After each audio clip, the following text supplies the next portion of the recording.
రాజరామయ్య.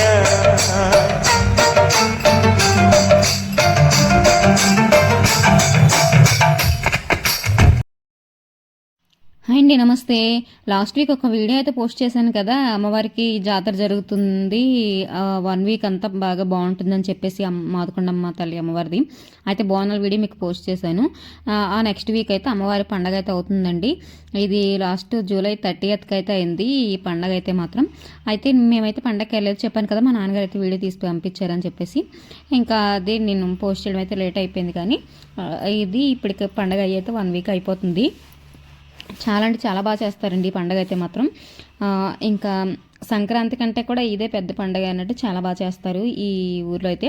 అన్ని దేవుళ్ళ వేషాలు వేసి ఊరంతా తిరగడం మంచి సందడిగా ఉంటుందన్నమాట. అయితే ఇక్కడ వాళ్ళు సాంగ్స్ ప్లే చేసి ఇలాగ డాన్స్లు అవి వేస్తున్నారు. కానీ ఆ సాంగ్స్ ఉంటే నాకు మళ్ళీ కాపీరైట్ ఇష్యూ వస్తుందని చెప్పేసి నేనైతే మ్యూట్లో ఉంచేశాను. వీడియో అయితే కంటిన్యూ అవుతుంది, చూడండి.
చూసారు కదా. ఇప్పుడు కొత్తగా కాంతార వేషం కూడా వేస్తారన్నమాట. మొత్తం అన్ని దేవుళ్ళ వేషాలు అయితే వేస్తారు ఇక్కడ స్కిప్ చేయకుండా అందరూను. ఇప్పుడు వేషాలు వేసే వాళ్ళు అందరూ కూడా మగవాళ్ళేనండి. అది కూడా ఎక్కడి నుంచో తీసుకురారు, ఊళ్ళోనే కొంతమంది అయితే ఇలా వేషాలు అయితే వేస్తారు. అంటే కొన్ని హీరోయిన్ వేషాలలాగా ఇంకెలాగా దేవుళ్ళ వేషాలు ఇలాంటివి వేసుకుంటారనమాట. మంచి కళాకారులే ఉన్నారు ఊళ్ళో అయితే మాత్రం. అయితే వీళ్ళు కొన్ని ప్లేసులకు కూడా వెళ్తారనమాట. అంటే కొన్ని కొన్ని దగ్గర ఇలాగ ఫెస్టివల్స్ అవి అవుతాయి కదా, అలాంటి దగ్గరికి కూడా వీళ్ళైతే వెళ్తారనమాట. ఇంకా ఊరంతా మాత్రం మంచి సందడిగా ఉంటుంది. ఇంకా అన్నీ అయితే తీయడానికి అయితే పాసిబుల్ కుదరలేదంట. ఇంకా అగ్నిగుండం అని ఇంకా అమ్మవారి గుడి దగ్గర అయితే ఇంకా ఫుల్ రష్ అయితే వీడియో తీయడానికి కూడా అంత పాసిబిలిటీ అయితే ఉండదు. ఇంకా నాకు షేర్ చేయనంత వరకు కొంచెం వీలైనంత వరకు షేర్ చేశారు అయితే. ఇంకా అక్కడక్కడ ఇలాగ కొన్ని స్టాపుల దగ్గర ఆగి ఇలాగ డాన్స్లు అయితే వేస్తారండి. అందరినీ మంచిగా ఎంటర్టైన్ చేస్తా పండగ అంతా చాలా అంటే చాలా బాగా జరిగింది. ఎప్పుడు ఇలాగ జరుగుతుంది. వీడియో అయితే ఇక్కడితో ఎండ్ అవుతుందండి. వీడియో నచ్చితే కనుక లైక్ చేసి మీ ఫ్రెండ్స్ అండ్ ఫ్యామిలీకి షేర్ చేయండి. అలాగే నా ఛానల్ ఇంతవరకు సబ్స్క్రైబ్ చేయకపోతే ప్లీజ్ డూ సబ్స్క్రైబ్. మరో మంచి వీడియోతో మళ్ళీ కలుద్దాం. అంతవరకు చూస్తూనే ఉండండి దుర్గా మినీ టీవీ. థ్యాంక్స్.